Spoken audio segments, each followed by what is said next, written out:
right, everybody, welcome back to On Cycle. As always, I am Michael here with Robbie, and we are getting into our 9th episode of the season so far, and we're really excited about this episode. We have 2 guests in today. I'd like to welcome Jack and Bryan. Gentlemen, how are you? Hello. Good. Great. Awesome. So excited to have both you guys on. So before we get into the topic of the day, which you probably already know, because you probably read the little thumbnail, but we have our Horn Sargeants. Something? You're supposed to read stuff, whatever, you know. Yeah. We have Horn Sargeants on, and former Horn Sargeants, current Horn Sargeants. They kind of talk about the idea of what it takes to really be a Horn Sargeant, the kind of energy you have to put into it, you know, what the selection process maybe is even a little bit from a staffing standpoint, like the entrustment that they give to you guys. So we're going to kind of talk all about all that stuff here in just a moment. So 2 things before we begin. As always, the normal stuff. If you haven't subscribed yet, and I'll tell you, I look at every single person out there and I say to you every single episode, I see how many people are viewing this thing, and there's not as many views as there are subscribers. It needs to be the other way around, boys and girls. Yeah. Okay? You need to be clicking on those buttons. You need to be liking stuff. I'm going to send Robbie after you if you don't start doing true, it. yeah. We got our best guys. Yeah. Fine. Yeah, we'll just put the hits out. We know who you are. I can see you. The government knows. All right, so that's number 1. Number 2, something I've been wanting to do now for a couple episodes, and I keep forgetting, and I feel bad I keep forgetting, but I need to give a good special shout out to the man behind the camera. All right, yeah. So Hi, guys. That does not mean you're allowed to speak. yeah, you stay back there and be good, and you just stay behind the camera. No, I'm just kidding. I want to give a special shout out to Steven. For those of you out there who know, Steven runs our cameras. He runs all of our audio. He takes care of all of our stuff while we're shooting. He is the man behind the camera. Nobody ever really sees him. So he does all this great work. And I want to make sure I say hello. I want to make sure I let everybody know he's out there. Get in the comments. Tell Steven thank you personally from yourself to everybody out there. It doesn't matter because he's never watched a single episode of this because he's a terrible son. He was there for them. He watched He got more to see them episodes than live. anybody else has gotten. That doesn't tick up the Yeah, that's not YouTube getting watch them hour views. That doesn't get counter. it going. All right, so all that being said, and all those thanks, let's get into it. So let's just start with general introductions, gentlemen. Yep. So we'll just start from you and just move on. So Jack, go ahead and introduce yourself. Kind of tell us a little bit about your background, drum corps history. You know. Yeah. Jack Beam. I started as a trumpet player in the Reading Buccaneers in 2014, and I marched all the way up through 2016 there as a trumpet player. Took a season to go march the Madison Scouts, also on the trumpet, and then again on the trumpet. Came back in 18 and 19, which were the 2 years that I was asked to be Horn Sargeant. 18 I was co-Horn Sargeant, but I feel we'll talk about that a little bit later. So Yeah. I'll let that go for now. Cool. And so what year did you march at Madison? Was it 17? 17, Yeah, just sorry, right in a yeah. row. No, you're good. And what are you doing now? I'm on the visual staff at the Reading Buccaneers now, and I have been Cool. since 22 and been having an absolute blast. It's been an honor, yeah. Awesome. Cool. All right, Bryan, go ahead. Yeah, I'm Brian Burnham. I started marching in the Skyliners in 2014, helped that corps come back. Started on lead soprano because we did have G bugles for our first 3 years. It's going great. Oh, yeah. Switched to mellophone in 2016 and 2017. Left after that season, went to Cabs in 2018, and I've been there ever since. I was section leader and Horn Sargeant starting in 2015 at Sky, became the mellophone section leader in 2019 in Cabs, and then was Horn Sargeant 2020 and thereafter. Oh, awesome. So you've actually been Horn Sargeant in 2 different In 2 different corps, yeah. That's really neat. Yeah, that's cool. I have a whole host of other questions now for you. Oh, Yeah, because it's an interesting thing, right? Because different organizations function differently, which is why I definitely wanted to have you on. You know, we've been friends now for a couple of years, and you know, I got to be led underneath your excellent tutelage. You know, as when at 21 that I was there, and you know, and I've known Jack for years too, and you guys, so you're both many inspirations for me, I think, in a lot of ways. So I was really excited that you guys both said yes to come in. Yeah. So. Same. I was very excited for this. I mean, like I said, I didn't got to march under you, but I got to march alongside Jack and then be one of his minions as Horn Sargeant. So I'm excited to get into it. Yeah. I do think it's interesting that we have 3 people who were non-mellophone players that switched to mellophone, and now I'm the only person here who was true to their first instrument. Yeah. That's Yeah. the point. I will Who's say not I seen picked the light. the lightest instrument that is fielded on the drum corps field, so there wasn't like a place for me to switch to that was like, this will be easier on my body, because I did Yeah, start at the easiest. I'm actually a trumpeter by training. I play in our university's concert band and another university's wind symphony. So I made the switch to trumpet, and it's like I really want to go back, but every time it's like I love the mellophone so Mellow much. by necessity or Yeah. mellow because you love it? Mellow because I love it, but also partially necessity. Started too, as so, yeah. necessity, right? Yeah, right. Yeah. That always ends up happening that way. So Yeah, and I switched to it only for fun. I was like, I want to play more notes. yeah. And and then for me, obviously, I was Horn Sargeant of Fusion at 18, so that's my little piece. And I want to forget about you, Robbie, because you are what do you call yourself all the time? I call myself the break glass in case of emergency Horn Sargeant. Absolutely. Love it. There's often there's a chain of designated survivors in a sense. So when our current Horn Sergeant Matt Heckman isn't there, I'm the one who steps in and takes over for the running the. Just stand in front of the horn line, tell them to put their horns up and down when we're setting arcs. That's mostly it. Yeah, well, that's still that's part of the gig, Yeah, like exactly. It's an important It's role not a to fill small in. part of the It's gig, not, even, no, I it's would good. say. Yeah, It's good to have exactly. like good leadership in each section underneath a horn sergeant. Yeah. So it is cool. I have thought of that as well, right? We've got everyone here has some sort of Horn Sergeant experience in some way, right? Exactly. We've got 3.5 Horn Sergeants here. I also like Robbie. You and I maybe have a little bit of the unique perspective of having to go. Matt Heckman's not the horn sergeant right now, so I have to do that job, which might be a little intimidating. It's intimidating, Because Matt Heckman has done it so long. Yeah. When you have your usual guy who's like a constant there, Right. and you're like, oh, that person isn't there right now, and someone has to step in, and yeah. fill in. Sometimes that's been. Do you have somebody at Cabs, Brian, that takes over for you, like if you're ever not there? Yeah. So back when I had, back in 2022, I had surgery, so I wasn't marching. So I was an assistant drum major that year, and Cully Driscoll and Will Turner took over, kind of doing that. And right now, it's pretty much Kelly takes over. She's the baritone section leader. If I'm not there, she's been there the longest out of all of us. Yeah, so I feel like it always kind of de facto ends up being the person with the most experience. Yeah, it's just the person who's been around it the longest, who knows what it's supposed to look like. Right. And kind of follows along your own rhythm as a horn sergeant too, because I know for me personally, like the vibe that I was trying to produce when I was doing that job and trying to like have the horn line follow, like, hey, look, this is how we're going to act, this is what we're going to do, this is what we're going to be. You have to have somebody that's going to pull in and take over for you when you're not there, that has that same vibe, so you're not confusing members and causing all kinds of risks. Gotta and all feel that like stuff. a seamless transition. Exactly. In a way, Exactly. right? It's gotta feel like the person isn't gone. Right. In some sense. Yeah. Yeah, exactly. So I think one of the first questions I'll start with is, when you guys took over as Horn Sergeant, when did somebody officially come and ask you and say, hey, look, this season, whatever season it was, you're the guy, right? Is it like membership day kind of thing? Was it like before the season began? Like what was it for each of you? I'm trying to think actually. So it's kind of funny, when I came to Cabs from Sky, I didn't want to ever be in leadership again. Yeah, I hear you. And after 2018 at home, as I was actually going to switch back to trumpet, so I was at home like playing in the high range for a while, and JJ gives me a call. He's like, hey, what did you think about being mellophone section leader? And I was like, all right, fine. So I put my trumpet away.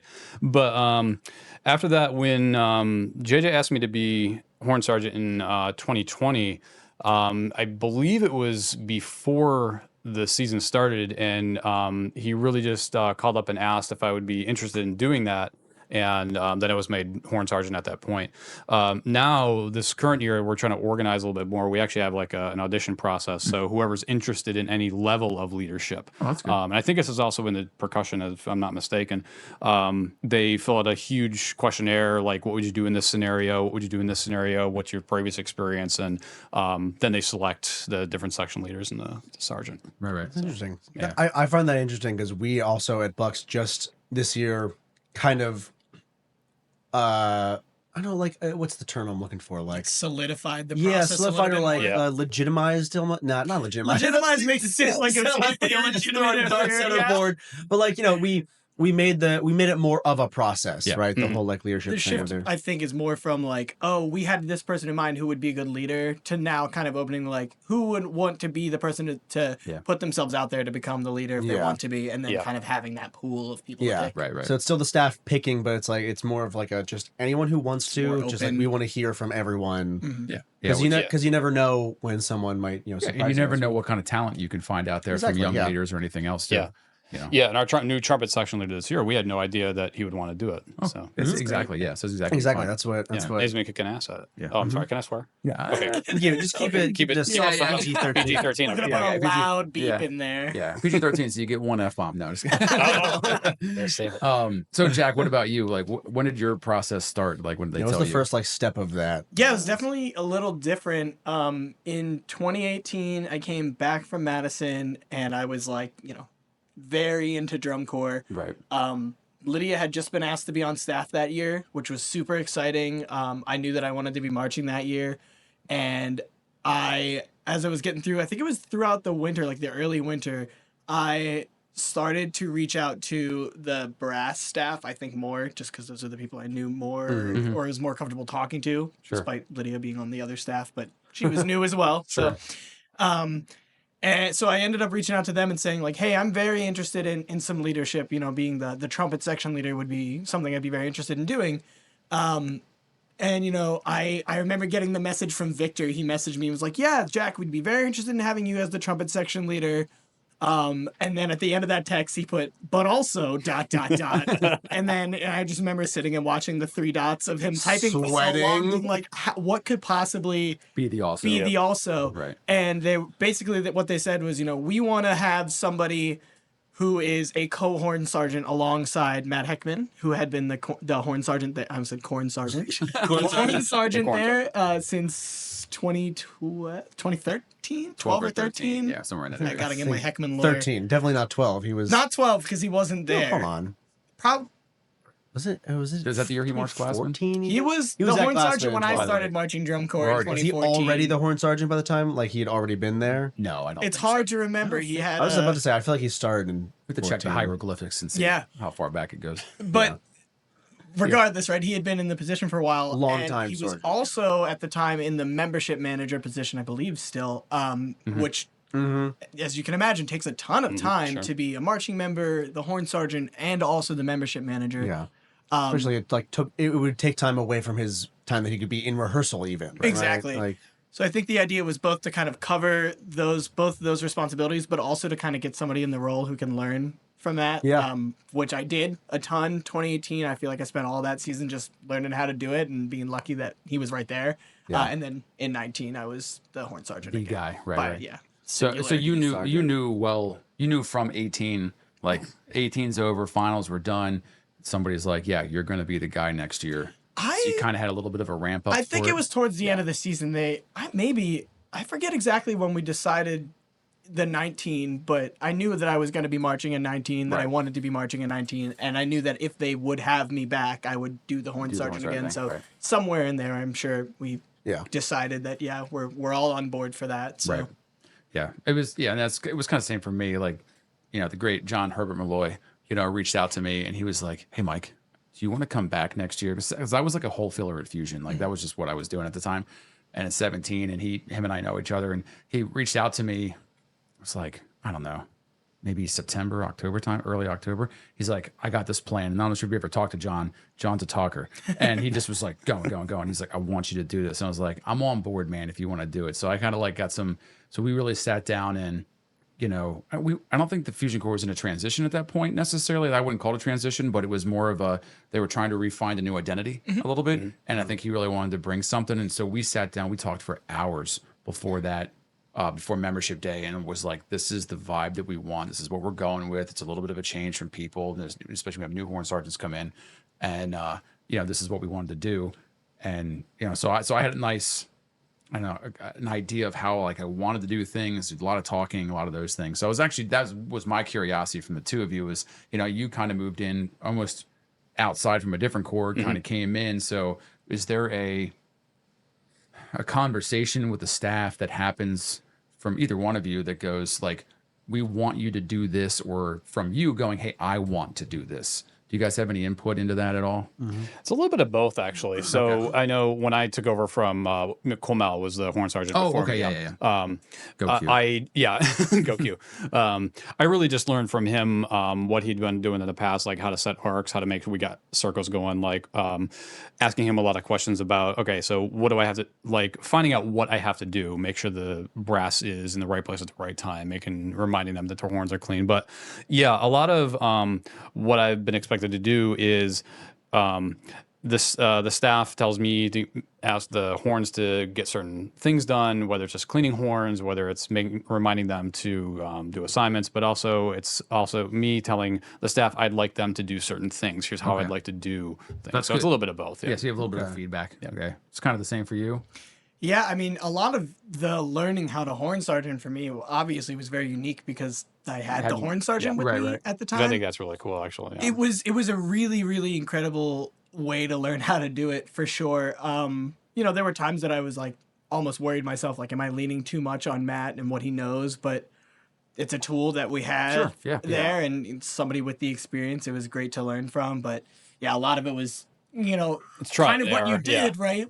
But kind of overlap, where it's like, I learned by not only having Matt as my horn sergeant as I was marching like 14 through 16, but then also, having him there just kind of like almost trial and error, of like, I'll set the horns, I'll do this, and then like afterwards, Matt will be like, hey, the next time you do this, maybe think about doing it this way, don't forget to, specific example, like call the tubas up to carry before you put their horns up, right? Little inconsequential things that you might not think about that really disrupt the flow of what's going on. It can make things feel like not exactly the same as they usually are, which could kind of throw off the pace of things. Yeah. I mean, consistency is such a huge part of the whole activity in general that, like you said, having those little tiny things, right? You say one little thing different and everyone's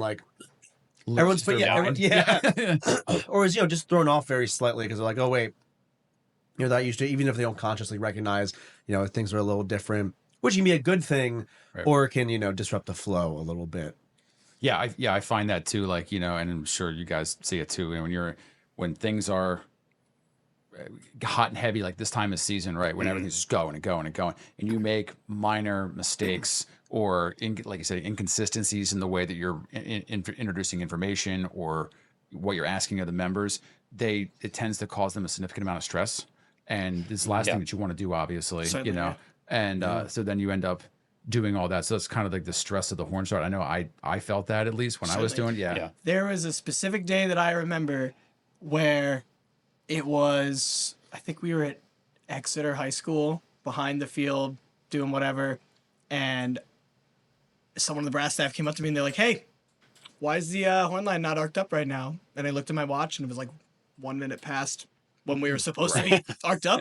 And I was like, wow, oops. That's entirely my fault. Yeah. And, at the time I was like beating myself up about it. And, it goes back and forth of like, people should know when to get ready. But when it comes down to it, like if the people are used to having somebody say, hey, in 5 minutes we need to be here, that not being there immediately kind of all of it broke down. People weren't where they needed to be in the time. And, we got there and we figured it out, fixed it. But like, one little thing like that is completely off the rails, and you just kind of my time anxiety is like through the roof as a horn sergeant. It's crazy. Like your story right there. Like is like you were saying earlier about horn sergeants, or I think it was you saying Matt Heckman was their management director or something, and he had all these different jobs. So we're often pulled away like to go do something else and talk to staff or whatever. And we are at like 1 o'clock, we got to set the arc like 5 minutes early, but we're off talking to the visual caption head, the brass caption head about something else, and it's like, oh, crap, I got to go like set the arc right now, and then the whole day is thrown off for the next like 20 minutes or something. So it's a lot of stress. Yeah, it is. I think that's one of the things that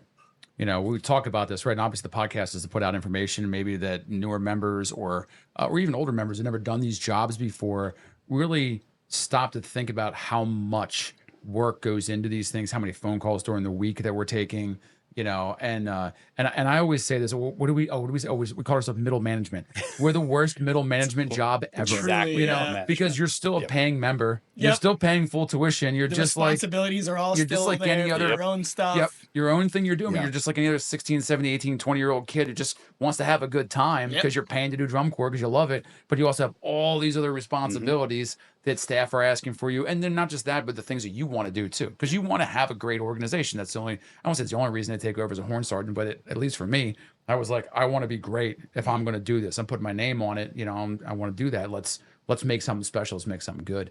So, for all you out there watching this and, you see the stress level that these you guys they're freaking out just talking about. I was bald before get I it. was. Yeah, makes you feel better. Yeah. It is. I'm 21. Yeah. It's, right. It's only 21 years old. There's a lot of time in there that you spend it. I did it for only a year and I was very happy. I was very proud of my time. I have a lot of members that still reach out to me from that year and say thank you, and you get those nice thank yous that do happen, and like people love you like that, which is great, and it's not something you look for, but it's also not something that you turn away because it's no downside to it. It's really, really nice, it's great. And but at the end of the year, I was like, I'm good, I'm really happy that I did my time, and I'll be happy to turn it over to another person, which did, and then he took over. He was great, and shout out Mike if you're watching, and. From one mic to another. From one mic to another, yeah. Jeez. And there's a lot of us. We just roll. We roll deep everywhere. Yeah. So all of those things being said too, can you guys talk maybe more specifically about maybe something that you know now or that you didn't know before you started that you were like, holy crap, I didn't realize I had to do that as a Horn Sergeant. That it was like maybe like new information, if that makes sense. Like you didn't realize as a basic member, you were just like, because you would show up, you do drum corps, you're like, ooh, look at me go, right? And you just, some and of the everybody's stuff doing those happens things. around you Right. and to you. You're just like, oh, yeah, it doesn't go on one part to the next. Like you said, like you showed up 5 minutes ahead of time. There's always that guy yelling about the horn. No, one time it doesn't happen. Literally nobody is doing anything, right? Mm-hmm. So, is there anything that comes to mind? This is less serious than I think you That's had okay. in mind. it doesn't have to be The serious. first time that I had to bring the horn line out to a full retreat block, Oh, yeah. if I had not had Medheck always a there, crapshoot. it would have been a total mess. That is Still something is a that, total mess every year because we only do maybe two of them. Yeah. and that's I think why it's like going into it. There was not something I thought about. Like, oh, I'm gonna have to think about how we get into retreat block, and the rules of retreat block, which are like maybe not as heavy, but like kind of respect based as well. Oh, Like, absolutely. you don't come on in front of other people. You do the yard lines, and like that stuff is challenging. I definitely have begun walking the corps in on the incorrect yard line and that shit, and it's nerve wracking doing that for sure. Yeah. It's funny you say that. And I know Holly's watching right now, and I got an earful would be an understatement. So my first thing, I was going out there doing this thing, and it's the same thing. Like you don't think about like what to do, right? And the directors are off doing their thing, staff's doing whatever they're doing, and I was expecting somebody to be like, hey, this is what we're gonna do, and there was just nobody. So it was like time to leave the field, and like I felt like I got the box together, everything was set, like I understood how to behave, because the Corps has a vibe of how they behave on the field and those things. And then I was like, I don't know what to play coming off the field, because you play off the field, right? So we just went off dead silent, right? And just left, and it looked like, and again from the perspective of like those traditions and like what to do, what not to do, it made it look like we were all pissed off and just rolling out like, I can't believe you didn't make us win. And it's obviously not at all what it was. It was just me going, I honestly don't know what to play here. Like, I would have done the exact same thing in the situation. Let's just march off. Yeah. So we left, and oh man, she tore me up bad, and I felt so bad, and I was like, I'm so sorry, I didn't know what to do. So but it's exactly what it is. I just didn't think about it until that very moment it had to happen, and then I spaced it, had no idea. Yeah. Do you have something? Yeah, it's I completely agree with the retreat block. It totally catches you off guard. Yeah, because so I was sergeant in 2020 when 2020 happened, and then 21 we had the virtual season, so we had no retreat blocks. Right. Then 22 I had surgeries and I wasn't marching, and then I didn't have to set a retreat block until 23. So I was like, wait, how the hell do I do this? Yeah, we had to practice. Yeah, yeah. But one thing I never realized I'd have to do is like really quick parade block math. Yeah. So you've always got like high school kids, some aren't there for certain parades. So you've got like 13 trumpets, one parade, and 11 the next, or some, and you've got to like figure out whatever numbers you got in each row. It's just like that quick mental math, and but you have to make it look good. Yeah. And look big. And I must say, I'm very fortunate to have always had a numbers guy when I was marching. Because even when I was just the Horn Sergeant, Matt Heckman was in the Corps, is the man who thinks about numbers. Yeah, that's good. So before I could ever get to the answer and things like that, I feel like I was usually given the answer by Matt. Yeah. So shout out again to Matt Heckman. Yeah, I think we're at the $10 or $15 now. So we said. I said, Pretty good. we want to have a tip jar for every time we say Matt's name during the Horn Sergeant episode, and then we'll use it to buy some gloves for the horn line. Well, it's foreshadowing for whenever he's on the podcast later. Yeah, so when he's on, everybody knows that he's got the clout because we talk about him. So He's got exactly. a lot of cloud to hold up to because he's gonna have to come on and be good. We talk a lot of praise about him. If you don't want people to think you're good at it, We don't should do it we for this should when long. he comes on, in order to balance it out, we should do a roast episode. Just really dig Your lay own into court it. Yeah. roast of Matt Heckman. Yeah.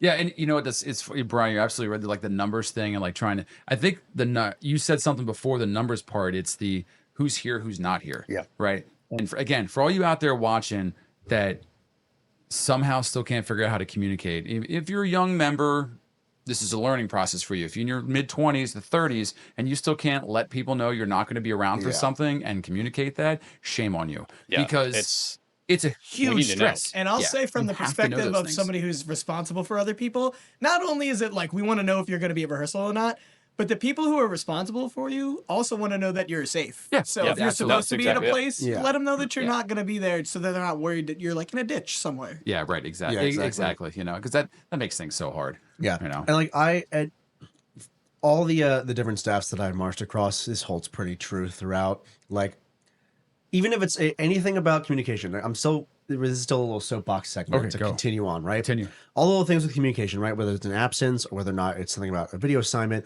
or about something you had to do or a doppelganger, yada, yada, right? So I see so many young members struggle with this and struggle with communication. Every staff I have been with, they always prefer, even if you messed up and you're going to do something wrong or you're not going to have your stuff completed, all of them would still rather you at least communicate beforehand.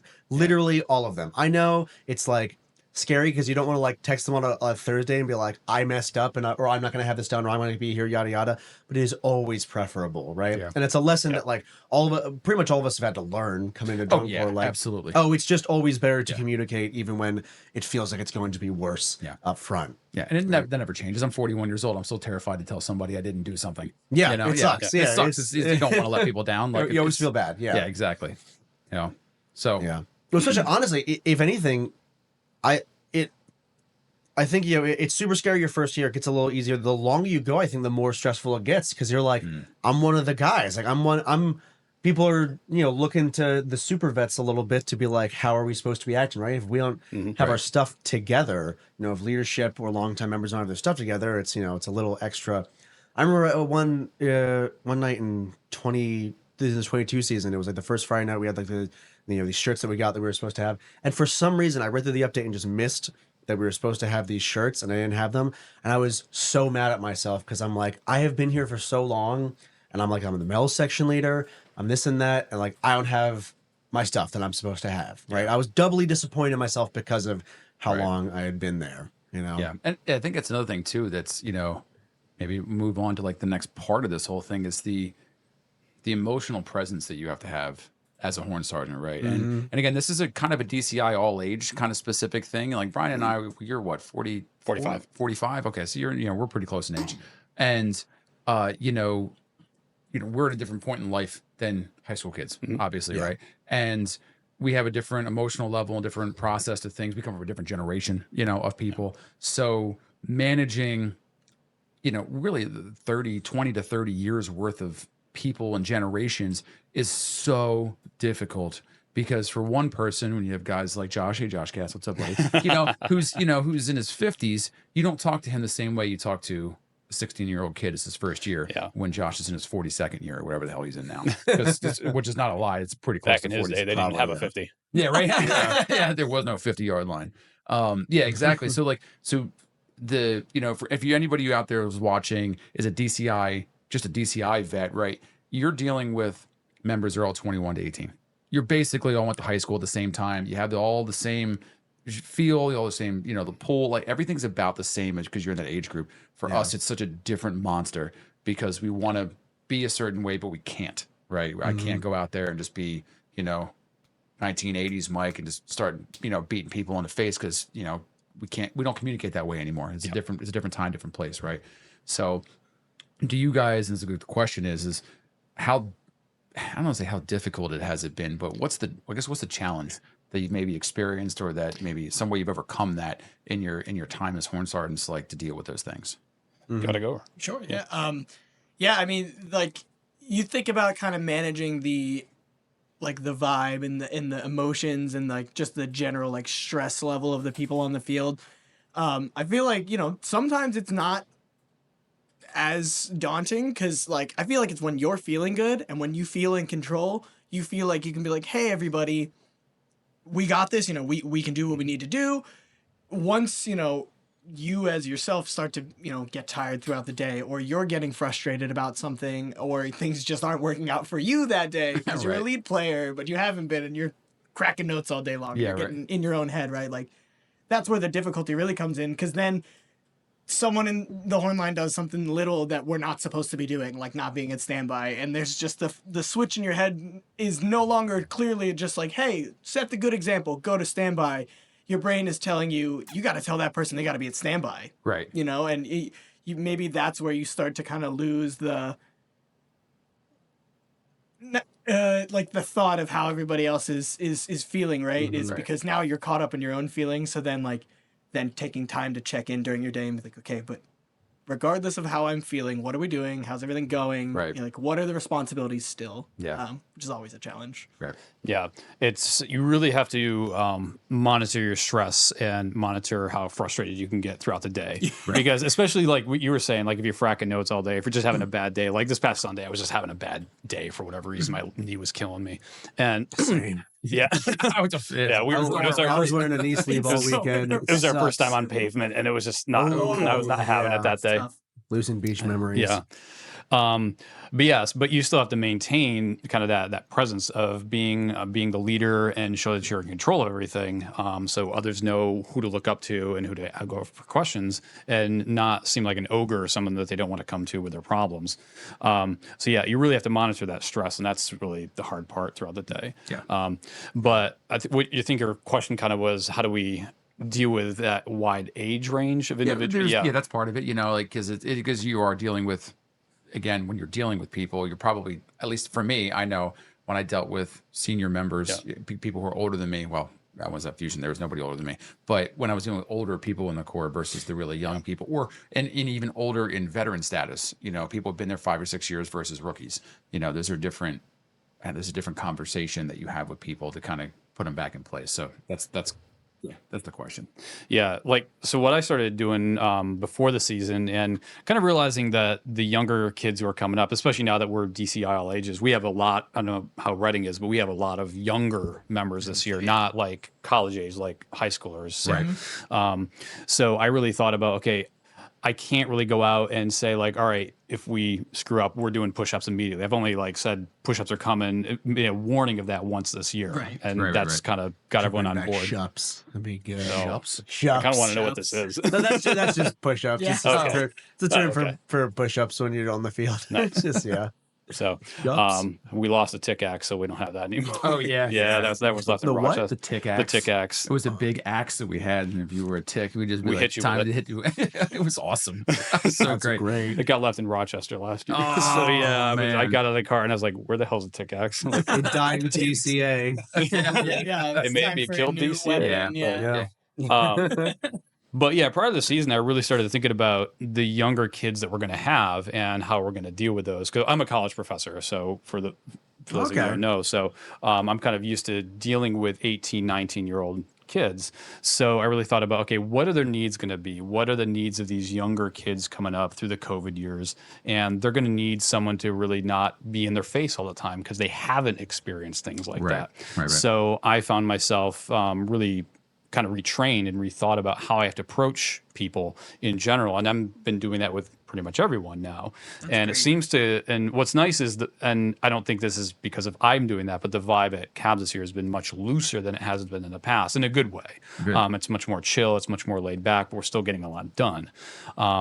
So kind of thinking about the people you're going to have to deal with throughout the year, kind of preparing yourself before the season, I think that's really big for what we have to do. I think it's been a very big just shift in the activity as a whole has been, maybe easing back just a little bit, so that it's not so aggressive, maybe, adversarial Yeah. between good word. performers and teachers. Yeah, exactly. And so there's always just this, and again, I talk all the time. I grew up in the '90s drum corps, and it was so rough back then. You were just, you just got beat up even as a kid. Like they just treated you like absolute dog water, like they just didn't care about you. And it was all this vibe of, it's not that we don't care about you, it's just that you're not good and we want you to be good. I'm like, oh, okay. You kind of bought into it. It's force you into something. I remember even in 2015, 100% buying into that kind of mentality of like, we're going to shape you into something great. Which I think there is something to be said for that. There was in that sort of environment and mentality, there was a lot of extra like, is this actually shaping us, or are you just being me? I feel like at that point, it's hard to draw the line of how, we want to be pushing super hard. We want to make sure that we're being, aggressive to incite that kind of like will to work hard. Right. It's very hard to draw the line between when do I start making this person feel like they're not respected or safe. Right. Not safe necessarily. But I know what you mean. Yeah. But even just like emotionally safe, like you'd say, like, you're not going to get yelled at and feel terrible about yourself. Do it, right? You want to perform well. Like the best texts that I remember having, the people who taught me, or like the people who were leaders, or the people who felt like they wanted me to be there and be succeeding, and not I wasn't in their way of doing the thing that they want to do well. Yeah, and some of those people, I feel like some of them would take a more laid back approach, but some of them took a very intense approach. But that intensity, like you said, it made you feel like they wanted you to be great, and they weren't like mad at you for not being great. Yeah, absolutely. Yeah. They weren't viewing you as I don't know, a failure or like something to be broken and reshaped. They were like you have to prove that you were able. Yeah, they're like, I want to pull the greatness out of you, and sometimes with a little bit of intensity, a little bit of force, but like it was, in a cooperative way. It was very, it's very, like the military and drum corps were almost identical for me, like at the time, it was just like, we're going to give you somebody to equally hate. And everybody hated one guy. And we're like, that's what made us strong, because we just wanted that guy to shut up. Like we were trying to make sure that guy never said a thing, like don't say, keep your name out of my mouth. Yeah. Right? You know what I mean? Like just get it out of there, and I do think that vibe has changed. So I think it's great that, there's some self-assessment in that. I think it's super important. I think when you see major shifts in organizations, I always feel like, because I got my finger on the pulse of a bunch of different places, I have friends that are in different places. When major changes happen, I always feel that's because that doesn't happen. It's because there's no reassessment of the new members they have coming in. You're maybe not acting or behaving, but what you're feeding is not being received, and it's just it's not there. So that active change of what do I need to look at this year, what needs to happen, all those kind of things is super important, in that process. I this is only somewhat related, but it made me think of it. I've been thinking as we've been talking about we talk about the responsibilities that we have as horn sergeants. It's just as general leadership, right, in a drum corps. I think it's so interesting the stuff that over the years, as you become more of a vet, right, and you therefore have more of a pull and more of a say on things. I think it's interesting the stuff that you like realize that you have, I don't know, like control over, but like some control in, right? The stuff that you're like, oh, like I have to be the one doing this now. Like, we've had the vets in any drum corps are always going to talk for a while after drum corps. And we talked about so much stuff this year. I remember, at a lot of points in times in, let's say even the previous couple of years, we've talked about like, I feel like the horn line isn't doing this as well this year, right? Or like, even like venting some frustrations about like, why aren't we good at like this thing? And I know for a lot of those little things, especially the little details, I remember us coming to the conclusion of being like, being like, oh, we're the ones that have control over that now. Like in previous years, you'd show up and other people were the super vets and other people were the section leaders, and things just, like I said, kind of before, things just kind of happened to you and you were like, okay, yeah, I'll do my stuff. And as you go on, there's a slow shift where you're like, if that stuff is going to happen, it's got to be from the people that are sticking around. Yeah. Right. Yep. And like, it's stuff you take for granted that doesn't just happen naturally. Right. Like every year you have to come back, you have to reassess, you have to make the commitment to like, we're going to keep doing this, or we're going to change this, or, or we're going to do that. And like slowly realizing the power that you have a little bit, the more that you are around in a good way. Right. And, well, and that's what I think, at least for me, again, with the Horn Sargeant thing, is that one of the things I knew I didn't want to continue to be the Horn Sargeant forever. So I wanted to make sure that what I was doing that year, that not only that all the vets that were currently there bought into it and they wanted it, number one. Now I remember like membership day or the first camp weekend, whatever it was, I took everybody that was a vet and took them into a room. I said, hey guys, this is how I'm going to behave and act, and this is what I'm going to do this year. It is going to be vastly different than what you remember, but I will not do that if you don't want it. Yeah, if it's gonna get in the way of us doing what we need to do, right? And not just because that conversation wasn't just cool. I now I have free reign to be a dickhead. You know what I mean? But it was more of a kind of like what Robbie was saying, is that these are members that have been there and they have that kind of control. So when you guys see me go a certain direction, I need you to come with me, right? So that I have a mass flow going in the same direction. Everybody's buying the same thing. And I think for the most part, they did that. So when I left, it was like very much still there and it could kind of hang out. Brian, you've been a Horn Sargeant now for, a bunch of years. Do you feel like some of the energy that you've brought in the process that you've brought to the Cabs is kind of starting to show up more and more now because you have more vets that are falling underneath your I think a little bit more. So like I try to have semi-weekly meetings with the other leadership and some of the other veterans and just kind of bounce ideas off them, as much as I can. And what I've been trying to encourage the vets to do and the leadership to do is just encourage their individual members more often. Don't just say like, make sure your horn is clean, things like that. Like leave that to me and the staff. So I think some of that more encouragement is showing up more because we have more individuals staying in the horn line that we thought maybe wouldn't be staying in the horn line from year to year. It's good. Great. Yeah. See, a good retention is always a mark of good leadership. Yeah. You know what I mean? Always, I think so. Yeah. And it's so important for drum corps to keep functioning. Yeah, you don't think about how hashtag save drum corps. Yeah, how much that year over year like knowledge transfer just happens. Kind of, or you guys talked about this on another podcast episode. Just like how much you don't think about in drum corps that when you do it for the first time, you're like, oh, is this when we go to standby? Like they didn't say standby, but it looks like everybody else is going to standby right now and stuff like that. Yeah. You just instinctively know what you're doing because you've been doing it for so long. Yeah. Those things kind of fall into that, which is great. And I think, Brian, that like us in Cabs, it's one of those things where, if you're out there watching from other corps, the sustainability of concept from year to year is what allows those organizations to be successful from every single year. I think I said it on a couple other things. We look at DCI, world-class corps, like Blue Devils, Crown, those guys that are always perennial contenders every single year. They have a very consistent staff, right? And they have a very consistent concept of how they're going to function. And there's very consistent, everything is super consistent. So that way when members get there, when we talked about our, ways to survive, shout out to other episodes, to survive in drum corps, doing that research and going, what is the vibe I'm looking for, right? And being able to maintain that.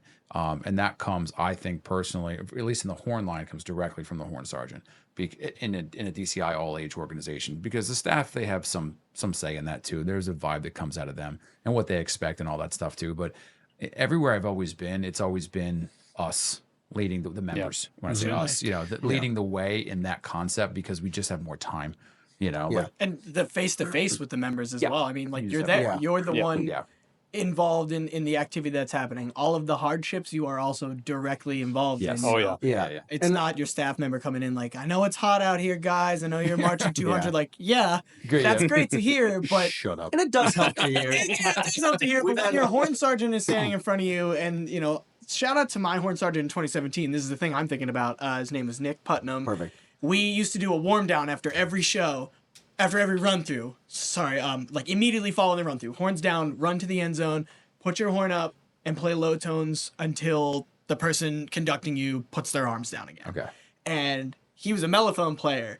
And he would be like, we're keeping our horns up, keeping everybody. And there was grumblings of like, well, he's a mellophone player. And the next time on, he was carrying a euphonium. Oh, just balling He out. said, all right, yeah, if that's going to be the Yeah. conception here, then, I'll show that I'm going through it. And he did. And I think about that a ton. That's a direct way to say, Shut the naysayers up. Yeah, hey, I'm exactly. doing it, Great I instrument get to warm down on too. Yeah. Yeah. Sure. Like, well, face was great after that. Chops out for sure. Yeah. Yeah.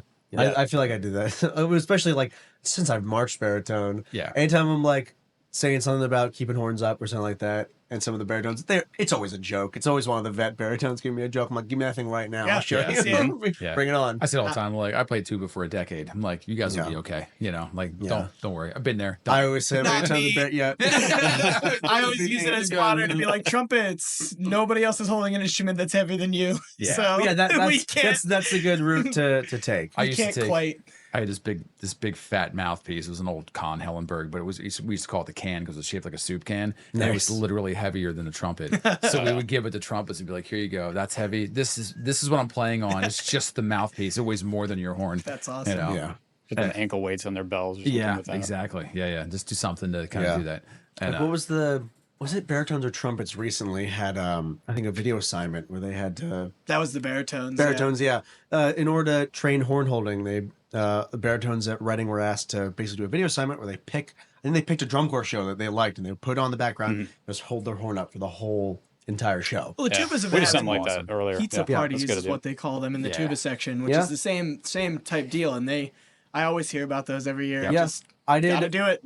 a very similar thing for Blue Knights leading up. They were like, baritones, we gotta make sure we're strong. So I think we had like groups of 3. Where broke the section up into groups of 3. We'd have accountability within those groups of 3, and you would record yourself.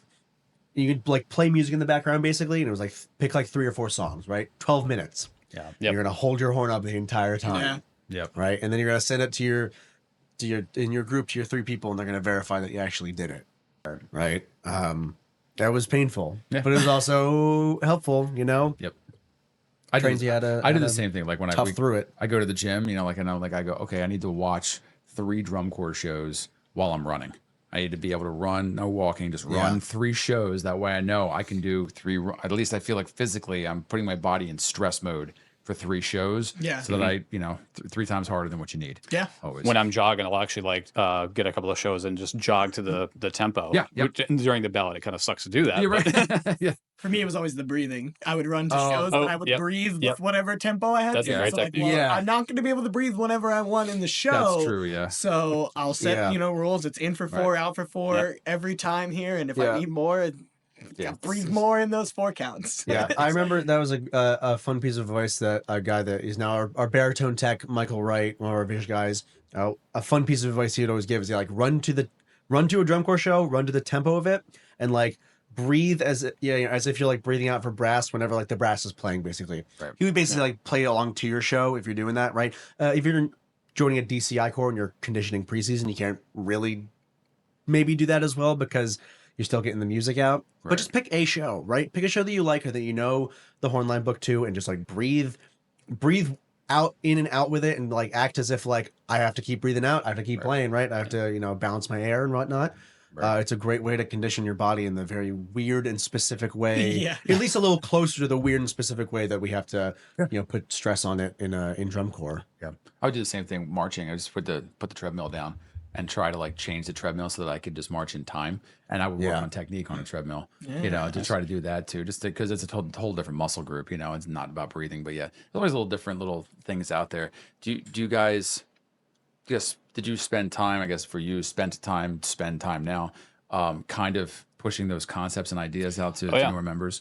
Yeah, so like the whole horn line knows like with weights every day. So like I've been having younger kids come up and say I need some upper body strength, and I'm just giving them like little tips about Right. if you can't get to a gym, you don't have a barbell, just use books or something like that. Right. Get some bands or something like that. Use So, body weight stuff. Body right? weight, yeah. Anything. Yeah, I gotta say that's not really something I feel like I was thinking about as much in my time. Just probably because I was younger and Sure. in better shape than I had ever been. So it's kind of another challenge is that Right. some of the difficulties that people are having are not going to be difficulties you're having. And Right. you're right. That's not something I was really thinking about. I think this year within the Bucks, we have a way better emphasis on, not just you should be doing things to be active, but like, here's what you should be doing. Here's how to keep yourself to it. Here's things that can actually help you. So Yeah. I think, Be successful. Yeah, it's I definitely think. increased since the time. Oh I was yeah, there. I think the open communication and information about fitness is probably the best it's ever been. Yeah. I at mean, Bucks. I've benefited from it greatly. Even Yeah, even the staff gets in on it, right? It's Yeah. great. Which I think That's is cool. so helpful Yeah. for the members to Oh my see. God, Like, yeah. It's a huge because motivator. you've mentioned, right? We mentioned a little bit why the Horn Sargeant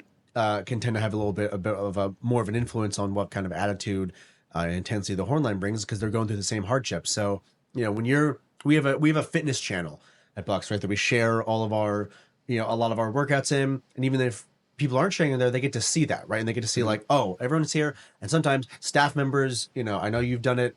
Plenty of the staff has done it, where they post their workouts, and it's a cool little like, hey, all of us are working to get better, right? All of us are in the same boat here. Yeah. We're all putting the work in to help this core. I feel like that's a great way to like build a sense of camaraderie, right? Yeah. So if anyone out there is listening and you are in a core that doesn't have maybe one of those like fitness channels or a fitness group or something, that can be a potentially great thing, to help the core out, get it stronger, and also to make people, inspire people to bring that sort of level of intensity, right, and commitment to drum corps. I also think it's a great way for people who are new to kind of not feel like, I'm saying feels like or feels bad, but to make you feel like you are actively contributing in that early time when you're a new drum corps kid and you have no idea what's going on. You barely know your music. Your technique is bad because you just learned it, right? Yeah. I feel like, again, I didn't have this when I was starting necessarily, but I feel like it might be very nice to kind of have a way to say, like, here I am showing you that I'm willing to put in the work, and I can feel like I'm actively contributing to the culture that we're all starting, of working hard here, even though I might not be as confident in some of the other stuff I'm doing right now. It makes you feel like you're a part of that group, right? It's the same kind of bonding you feel when you're on the field and working hard, but it's something that you can do during the week when you're not all together. Yeah, like one of the big things with the younger kids now that I've been finding, and maybe you've been finding as Sargeant before, is they're very nervous about making mistakes. So having that open communication like that, and having vet members put up things like, I'll intentionally make a mistake sometimes, like a blatant mistake when I post something, so they can see that like even the vets, even the Horn Sargeant can make a mistake, and that hopefully encourages them a little bit. Like, all right, put yourself out there, feel a little exposed. It's totally fine. Yeah. I'll share this anecdote. I don't know if I talked about this on the podcast before, but so, my drum corps career, I had 2 years in, at writing on baritone. I went and marched DCI on baritone. I came back, first year coming back, I marched mellophone. And I remember I took this approach, this mentality to it, where I was like, I'm doing this instrument. I don't sound that good on it. But I was like, I'm going to play the loudest I possibly can. I'm like, I am going to full send all the time, even when I don't feel super confident with it. I feel like there's so many brass techs from the last couple of years listening right now. Like, yep, That's what you should do. Yeah. Sounds about right. Yeah. right, Right, yeah. And I didn't sound great at points. I had to really learn how to play a high brass instrument. But I was like, I am not going to get better at this instrument by hiding behind other people's sound. Sure. Right? I think I got, I want to say 70 to 80% of the musical comments total from the mellophone section that year.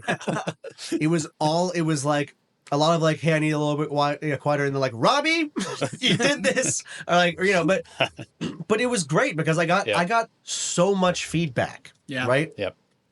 Like, you have to think, what's going to be more like, what are you going to feel worse about, right?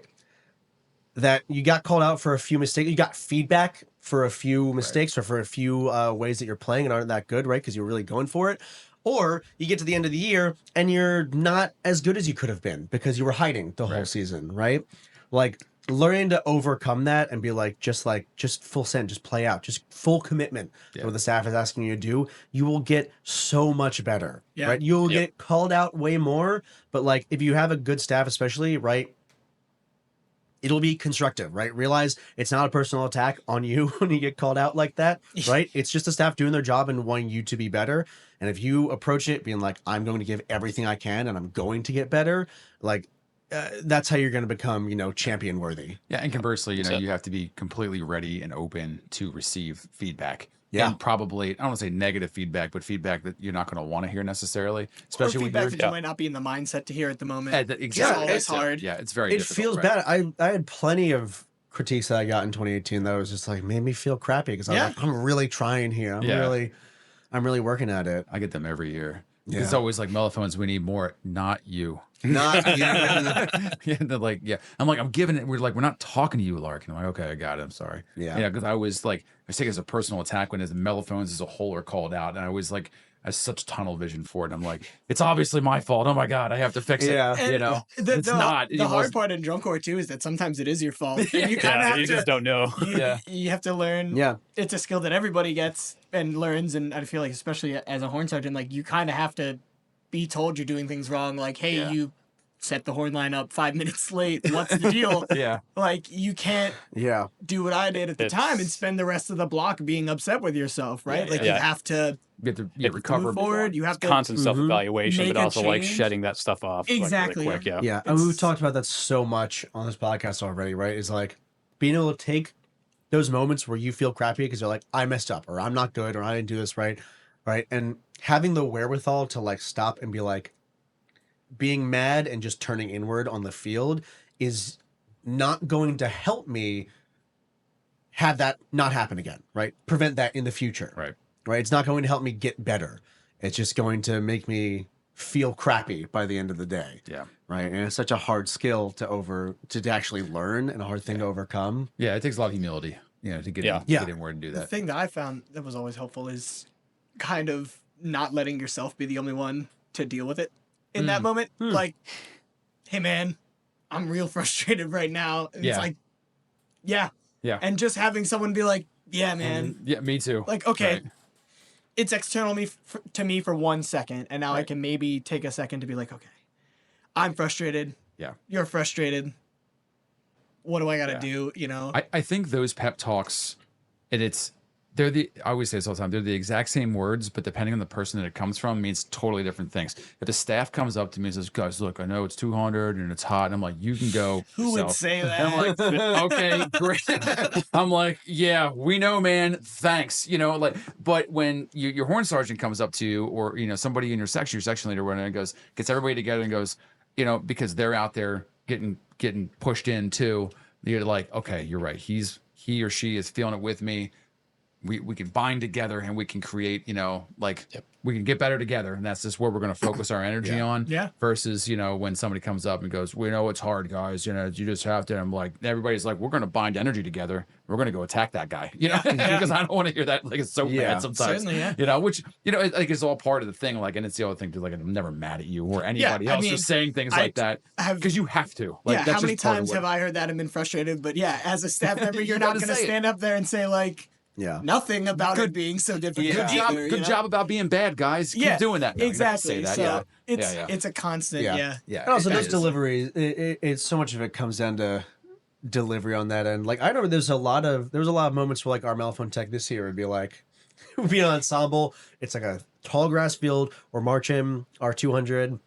And I do remember appreciating a few times hearing like our mel tech would come up to us and be like, I know you guys are struggling right now. He's like, I know that this is hard what you're doing, so I'm not going to make that many music comments. And I was like, I appreciate that. I Yeah. appreciate it's not like, hey guys, why do you sound like crap? Right? He's like, he knows why we sound like crap. It's because we're gassed. Yeah. We're in a meadow. So yeah, exactly. It's Yeah. tough. Yeah, what we're So- doing is tough. Yeah. So sometimes coming in with that kind of energy, that can be a big thing. And like you said, like what are you not going to mention? Yeah. What are you just going to pretend like it's it's- business as usual? Slightly damned if you do, damned Yeah. if you don't. Sometimes, just Sure. because if it's Yeah. hard, it's hard, and Yeah. if you're frustrated, you're frustrated, and sometimes you can't really like Yeah. assuage that right away. Yeah. And that's just going to happen in drum corps. It's like a lot of times, especially as staff or leadership, there is not a set of magic words that is going to make the environment suck less. Yeah. Yeah. Right? Yep. It's just, right, you got to mention it and be like, all right, we're on the same boat and try and make it suck as little as possible. But like, you know, your words of wisdom are not going to magically make my legs not hurt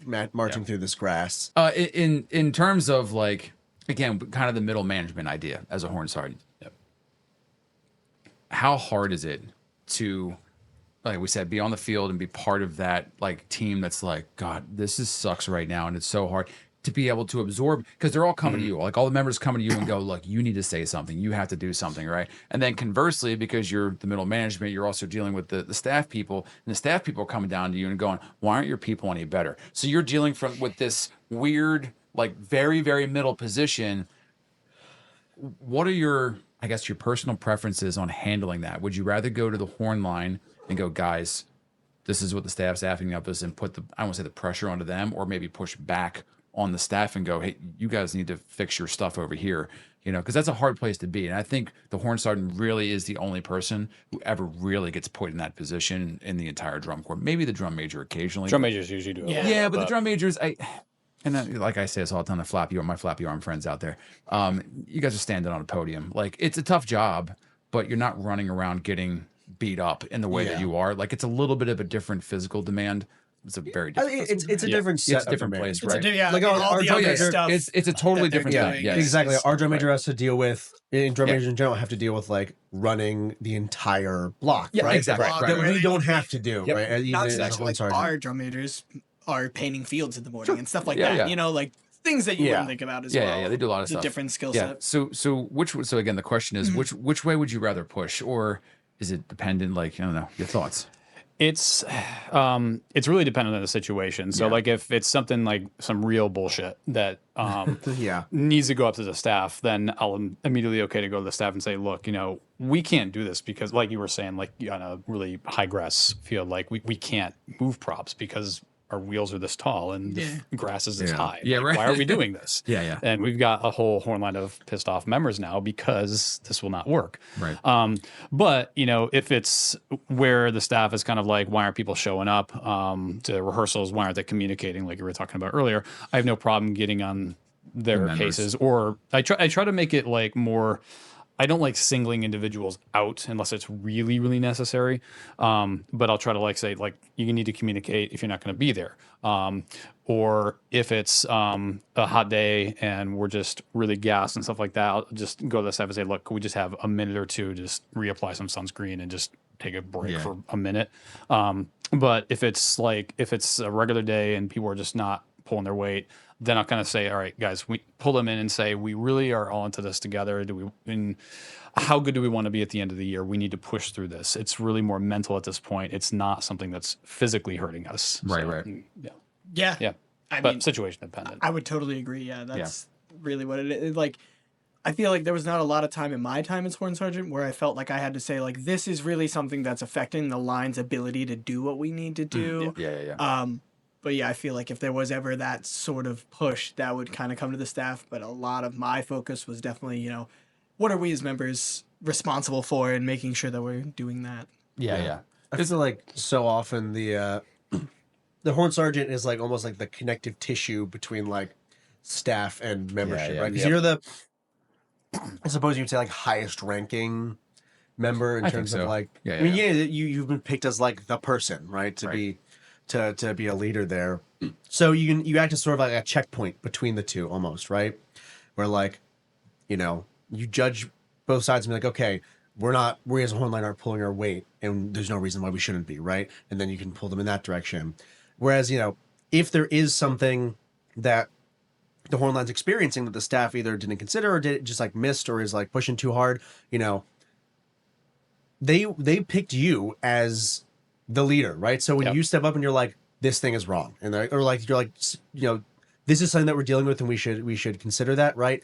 It's kind of like, okay, we picked this person, right? We, you know, we should listen to them as a general point, right? I remember one of my favorite examples of that, slightly different, is I think it was like 2019 or something. We had a super hot rehearsal. So you were you were Horn Sergeant then. It was the day before a show, and it was just like brutal, right? And this wasn't even a method of direct communication, but we were all just feeling it.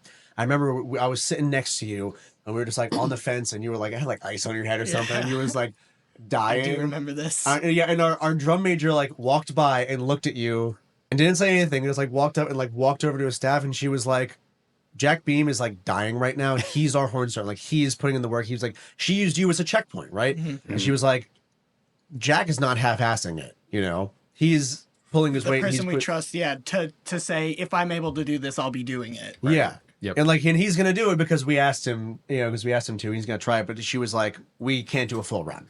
Right? She pulled that because it was like they used you as a checkpoint. Right? They were like, if this person who we entrusted to run the horn line and be giving their best effort is not able to do what we're asking them to, we are asking too much right now. We need to scale it back a bit. Yeah. It was the 22 run when I passed out 7 times in 1 rep.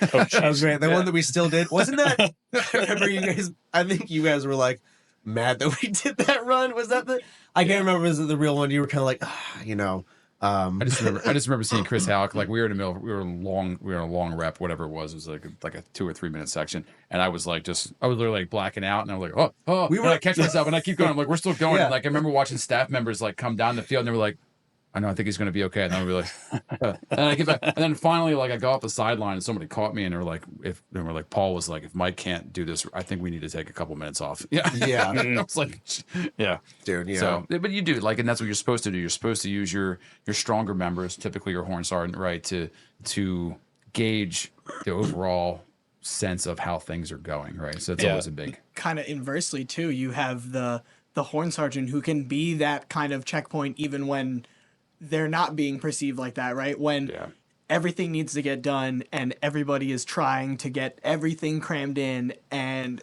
the staff has all their goals, and you've pushed and pushed and pushed, and the horn sergeant is the one to say, we're burnt out. We don't have it in us, something like that. Or not even we don't have it in us, right? I've never had an experience where somebody was like, full stop, we're not doing this, right?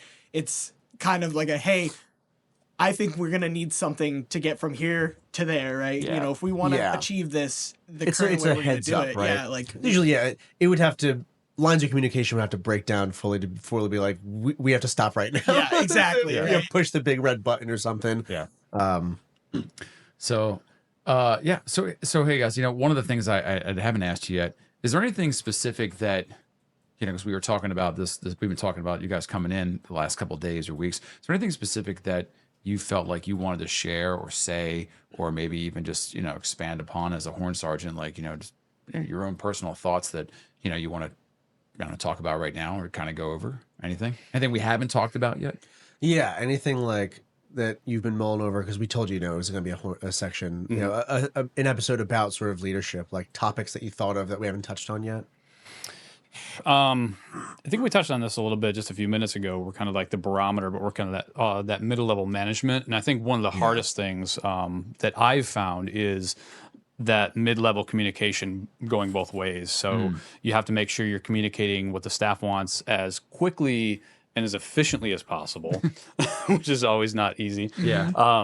And then you have to communicate individual and sometimes entire brass section information to the staff as accurately as possible. Right. So like if someone has a complaint, you need to make sure you're getting all that information and getting it to the relevant people when it needs to get there.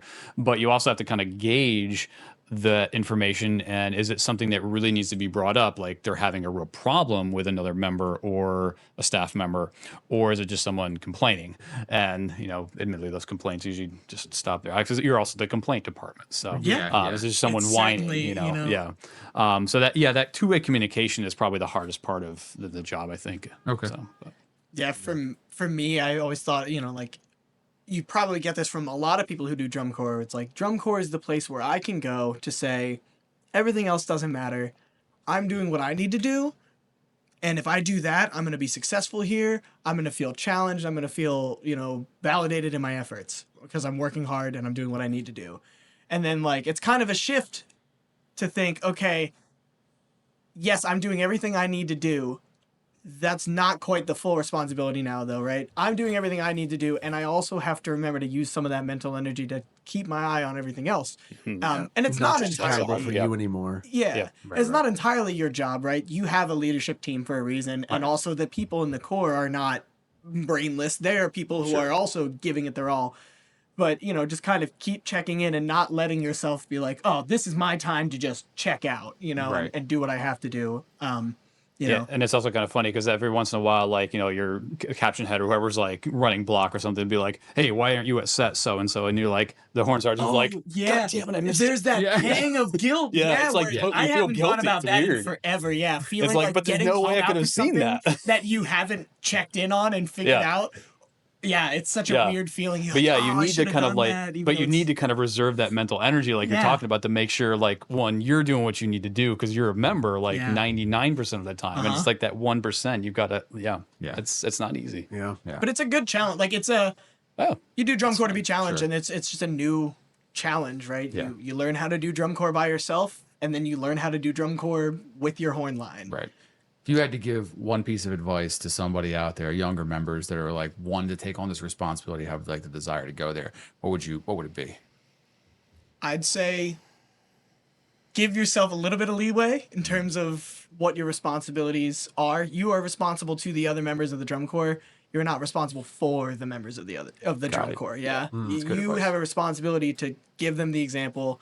And you know, a lot of the time I thought, like, you know, if you don't know the answer, your job is not to know the answer. Your job is to show them, I don't know the answer. Here's how I'm going to find the answer, so that they can do that. That's good. I forget. That's great. Yeah. Yeah, that's great. It's a good answer. Yeah, no, I completely agree with that. And someone brought it up earlier about having a little bit of humility, and I think that's kind of goes with that. So in addition to having a little bit of humility and being able to admit you're wrong, the best piece of advice I can say is just be open with everyone, both staff and with the horn line. Right. You know, let them know your goals, let them know what you want. You know, I was just watching the most recent episode of the podcast, and you were talking about kind of the history and like lining up jugs and lining up horns, and you've got younger members who are only in marching bands. Like, why do we do that? And it's but because we want things to be precise and exact. Like, there's a reason why we all wear uniforms. If you give those little bits of information to the younger members, then it kind of makes all the gears work a little bit better. I feel. Yes. Should be free. So be open. Yeah. That's good advice from both of you guys.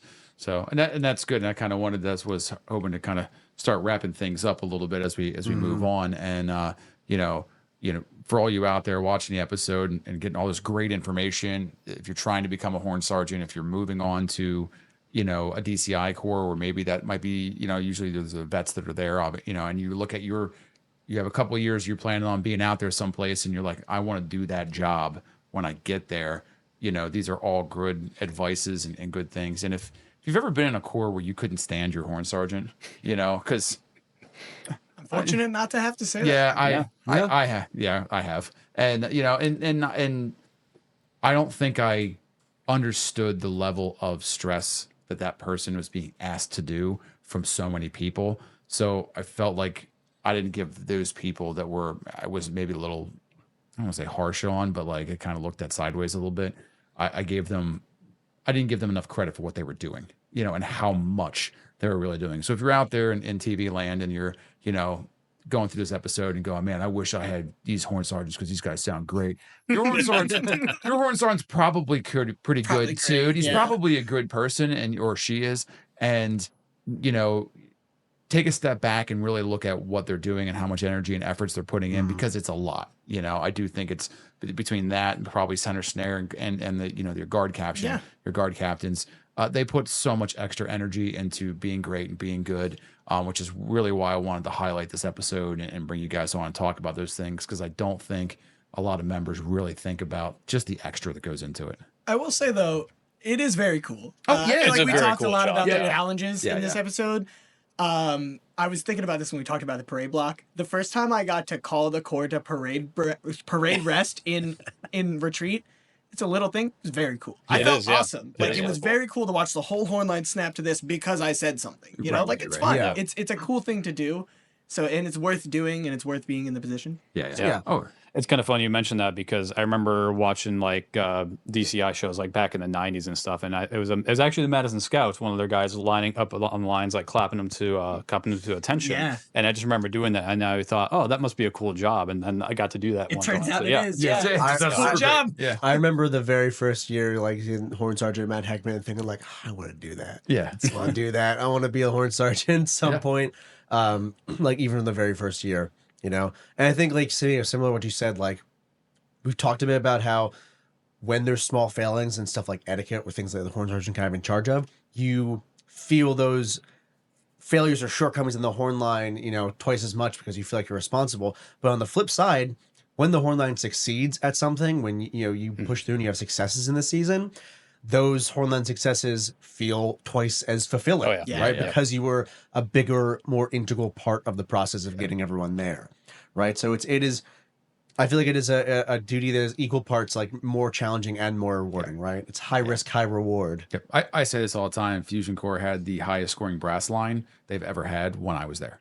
Awesome. And and that's like a little cap and feather in my cap. fun. And we only had 40 members. We were third in horns that year and two or three corps underneath of us, I think, had more horns than we did. So Yep. it's like, and that was a goal that I had early in the season, was to be as high as we could. And when we did that, so yeah, it is. It's that part's rewarding in a lot of ways. And I think it's the same idea. Like like what you said, Robbie. Like, I want to do that. If you're out there and you're one of those people that's looking at those people and going, I want to do that. It is awesome to be driven by the cool things. Just understand that it's just a ton of work, and it takes a lot. It takes a lot of energy, a lot of effort. The more you put into it, the more you get out of it. Always. It almost feels like a microcosm of what draws people to drum corps in general. Yeah. Right? Hey, this is way more work than marching band. Yeah, But the end yes. result is so cool and fulfilling, right? You put in more work, you get more out of it. Yep. Right? And if you're anything like me, right, you start marching your first years and you see your section leaders and you see your horn sergeant and you think to yourself, that's above anything I'll ever be able to do, right? Sure. I don't know if I'll have those skills. You got to trust yourself that if you commit yourself to it, you will learn the skills even if you don't feel that you have them. Right. It's very scary to Yeah. put yourself out there for that kind of thing. Believe in yourself even if you don't believe in yourself. Oh, yeah, Force yourself to try. Sure. Yeah, and you don't have to be like, for those out there who may want to do something like that and be in leadership, you don't have to necessarily be the best player or the best marcher, things like that. I mean, it obviously doesn't hurt, but you really need to be someone who's going to show that they can be responsible and show that they have some integrity, show that they can communicate really well. I think those are three top things that you need to show. Totally agree. Like, I think oftentimes you do see that the horn sergeants or section leaders are the best marchers or best players, but I don't think that's almost never. I can't think of any corps that would do that. Are they chosen for their skill set in performance? Right. They are chosen for their dedication and their mentality. Yep. And as a result of that, their skill set and their performance tends to be higher. Yeah. Right. Right. It is a symptom of their effort and not the reason for their leadership. Yeah. Right. Totally agree. Yeah. 100%. Yeah, I think I improved the most that I ever did in those 2 years because I was so engaged. Yeah. Because I wanted to be the example. Because you're like, Yeah. I have to be on it Yeah. all the time, right? And it turns out when you just work harder and focus more, you get better. Wait a minute. It's a Are you win-win. saying Oh that my if God, you just that's the magic work equation. and then put effort, Yeah, you just get better? crazy, Wild. a wild thought. I know. Crazy. Right. I should try and do that. Yeah, you should one of these days. So guys, I think it's a good place to end. Cool. I love having both you guys on. It's such a fun conversation. Yeah. Thank you so much for all No, that thanks for stuff. having us on. Yeah, thank you. No, appreciate Yeah. you guys. For those out there, and again, TV Lane, this guy's driven off a long way just to be on camera tonight and get to talk to all you people out there. So if you're out there and you're in the comments, either one of these two people, it is your responsibility to get in the comments and say, "Hello, Jack. Hello, Brian." Yeah. Right? Yeah, share a And- fun and- story about how their leadership influenced you. Or something like that. if any one of these people, on this podcast right now have influenced you in any way, in a positive way, I'm sure they'd love to hear it. We like praise occasionally. Yeah. If you say anything nice about me, I will cry. Yeah, right. Yeah, exactly. Yeah. I'll think about it for a month. Yeah, exactly. So, hop on there and, do your thing, hit subscribe, do the like thing, all those things. Don't miss out on a good opportunity. Remember, the more you're out there liking and subscribing and doing all the things, the more opportunities you might have next year of having a scholarship, as we move closer and closer to our goals. We have, we're cresting up there in the numbers. I think next episode, it will be big number 10. I'm going to do a little this is how much what's going on kind of deal. Yeah. Yeah, Behind the curtain. Because our current standings in the world and all the great time you've all spent with us out there. Yeah. So- How the meteoric rise of the empire. Yeah, exactly. You got to start somewhere. Exactly. Right. So- From humble beginnings. Rumble began. So Brian, Jack, thank you so much, No, guys. thanks, man. Appreciate Thank it. you. Yeah. We will talk to you guys later, and Yeah. Off cycle.